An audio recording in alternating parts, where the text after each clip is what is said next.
एक स्वयंवर जहां हजारों राजा खड़े थे, पर राजकुमारी का दिल बस एक ऐसे वीर पर अटका था जिसे निमंत्रण तक न दिया गया। एक मूर्ति, एक जयमाला, और फिर शुरू हुआ इतिहास का सबसे खूनी युद्ध। कन्नौज की धरती पर ऐसा तूफान उठा कि हजारों सैनिकों की बलि चढ़ गई और कई सौ हाथी घोड़े युद्ध भूमि में ढेर हो गए। आखिर कौन जीतेगा संयोगिता को, राजा जयचंद की लाखों सेना या दिल्ली का शेर पृथ्वीराज? जानने के लिए वीडियो पूरा जरूर देखें। कन्नौज नैमिषारण्य के पास बसे उस भव्य नगर का राजा था अजयपाल। उसके दो प्रतापी पुत्र जयचंद और रतिभान। जयचंद राठौर वंशी राजपूत, जिसकी पुत्री संयोगिता रूप और गुणों की मूर्ति मानी जाती थी। जब संयोगिता विवाह योग्य हुई, राजा जयचंद ने दरबारियों की सलाह पर निश्चय संयोगिता का स्वयंवर रचाया जाएगा। दरबारियों, स्वयंवर की पूरी तैयारी अभी से करवाई जाए। महाराज, कन्नौज, ग्वालियर, मरवाड़, दूर दूर के राजाओं को न्योता भेजा गया, लेकिन दिल्ली के राजा पृथ्वीराज चौहान को जानबूझकर निमंत्रण नहीं दिया गया। दोनों परिवारों में रिश्तेदारी थी, पर मनमुटाव भी उतना ही गहरा। उधर संयोगिता मन ही मन पृथ्वीराज को चाहती थी। महारानी, चौहान के पुत्र पृथ्वीराज युद्ध में शेर जैसे बहादुर हैं और उनका रूप ऐसा है। और संयोगिता का मन उसी पर अटक गया था। स्वयंवर मंडप सोने चांदी से सजा था। राजा जयचंद ने द्वार पर पृथ्वीराज की मूर्ति खड़ी करवाई ताकि सबके सामने उसका अपमान हो। संयोगिता ने सब राजाओं को देखा, पर मन किसी पर न अटका। वापस लौटते समय जब उसकी नजर उस मूर्ति पर पड़ी, वह ठिठक गई, आंखें नम हो गईं और उसने जयमाला मूर्ति को पहना दी। सभी राजा अपमानित होकर वापस चले गए। जयचंद क्रोध से जल उठा। चंद बरदाई ने पृथ्वीराज को सारी बात बताई। दिल्ली का शेर मुस्कुराया। संयोगिता ने आपका निर्णय ले लिया है। अब ये मेरा कर्तव्य है कि मैं उसे दिल्ली ले आऊं। उसने अपने साथ हरि सिंह और मरहट्ठा वीर को लिया तथा चंद कवि के साथ कन्नौज प्रस्थान को तैयार हो गए। चाचा जी, आप भारी सेना लेकर कन्नौज पहुंच जाना। मैं पहले जा रहा हूं। वहां युद्ध होना निश्चित है। पृथ्वीराज ने चंद कवि के चाकर का वेश बनाया और कन्नौज के दरबार में पहुंच गए। दरबार स्वर्ग के राजा इंद्र की तरह शोभायमान था। कवि चंद को दरबारी पहचानते थे। उन्हें बैठने को चौकी दी गई। चाकर बने पृथ्वीराज पीछे खड़े रहे। जयचंद को संदेह तो हुआ, परंतु बिना सबूत के पृथ्वीराज को कैसे पकड़ सकता था। राजा ने दिल्ली वाली बांदी को अपने दरबार में बुलवाया ताकि पृथ्वीराज की पहचान करके बता सके। इन दसी को करीब लाओ। तुम दिल्ली से हो, सच बताओ, क्या ये चाकर सचमुच पृथ्वीराज चौहान है? महाराज, ये एक साधारण चाकर है। उसने पहचानने से इनकार कर दिया। वह भी पृथ्वीराज और संयोगिता को मिलवाना चाहती थी। राजा की आज्ञा से चंद कवि और दोनों साथियों का बाग में ठहरने का प्रबंध कर दिया गया। चंद भाट ने महलों में सूचना भेज दी कि पृथ्वीराज बाग में पधार चुके हैं। फिर तो संयोगिता संग सहेली लेकर बाग में जा पहुंची। वहां जाकर पृथ्वीराज के कंठ में जयमाला पहना दी और पान खिलाकर उनकी आरती उतारी। इस प्रकार उन्हें अपना पति स्वीकार कर लिया।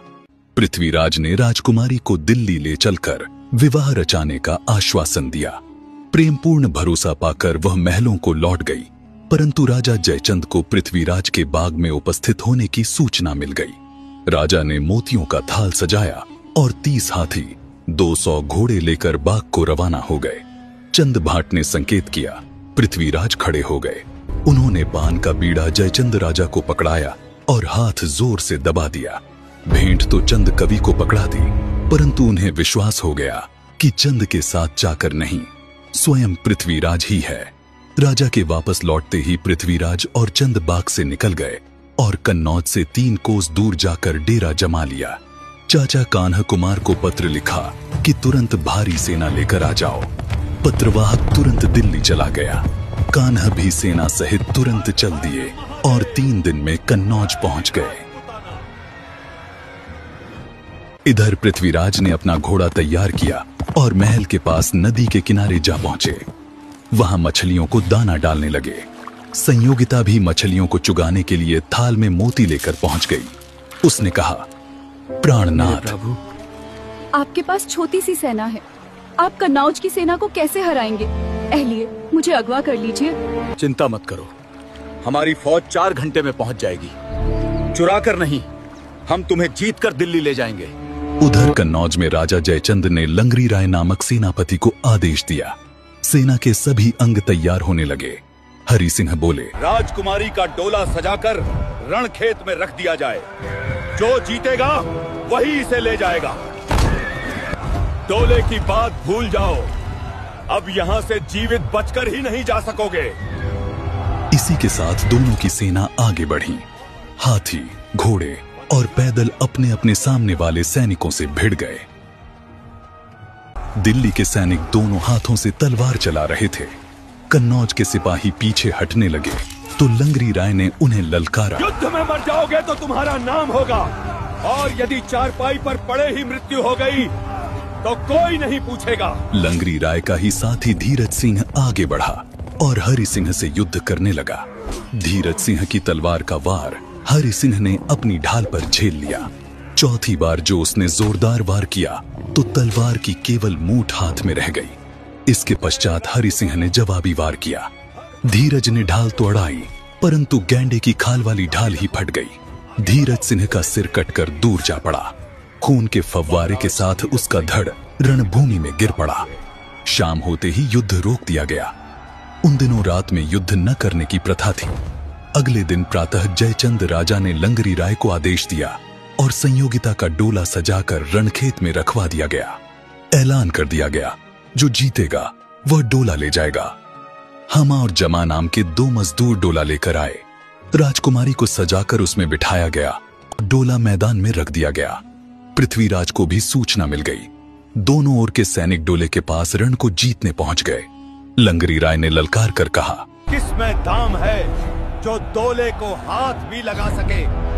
दिल्ली तक भी उसको नहीं छोड़ेगा। युद्ध आमने सामने का था। तलवारों से तलवारें भिड़ गईं। शूरवीर कट कट कर गिरने लगे। हाथियों की सूंड कट कट कर गिरने लगीं। गोविंद राय ने कन्नौज के वीरों को डोला रखकर लौट जाने को कहा। डोला यहीं रख दो और पीछे लौट जाओ। हमा जमा मजदूर भी सैनिक ही थे। उन्होंने तलवार चलाकर गोविंद को गिरा दिया। उसने सिर कटने के बाद भी कई सैनिक मार गिराए। हरि सिंह ने भी हमा जमा पर तलवार का वार कर दिया। अब लंगरी राय और हरि सिंह आमने सामने आ गए।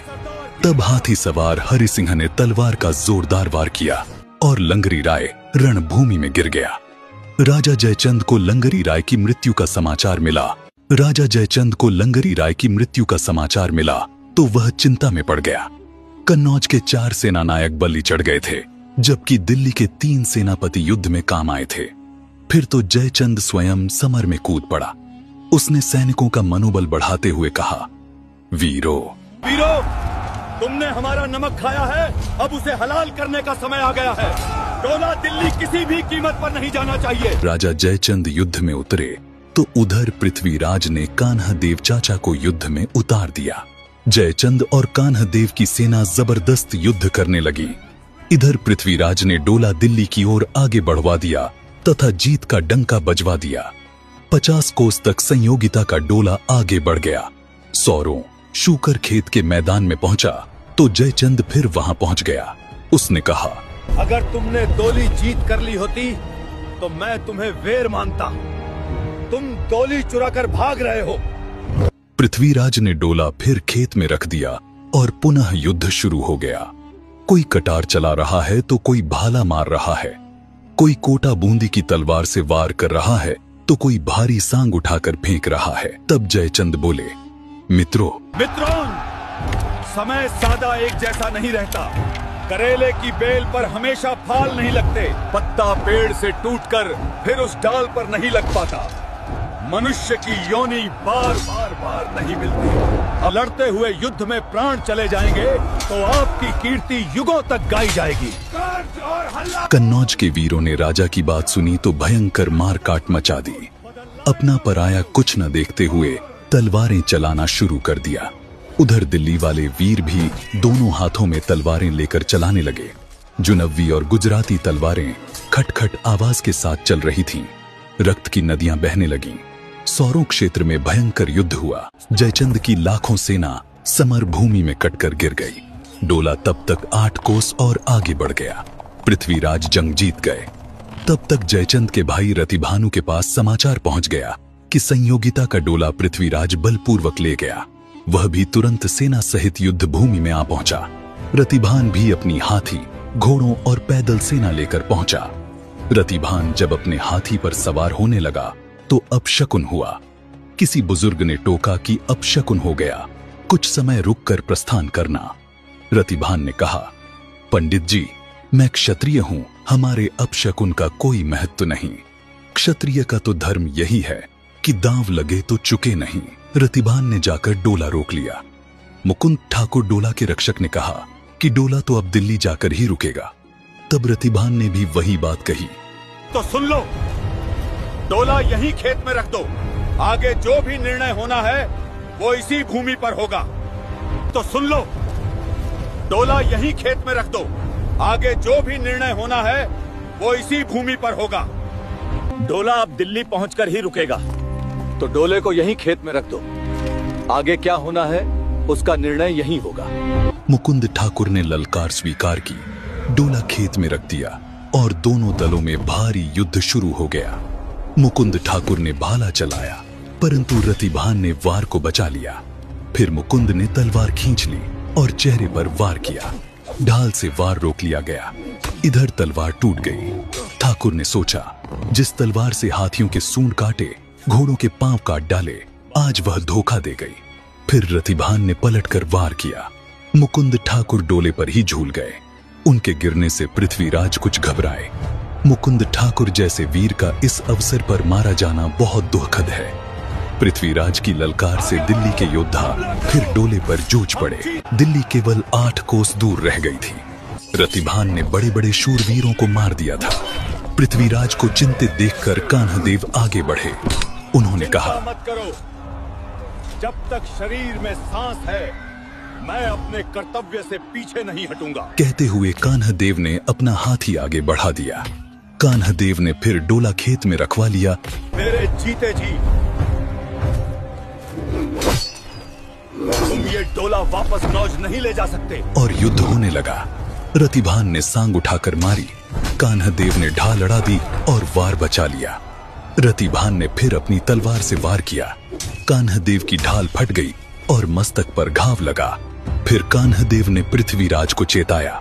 बोले, मेरे मस्तक पर टांके लगाकर पट्टी कर दो, मैं अभी युद्ध करूंगा।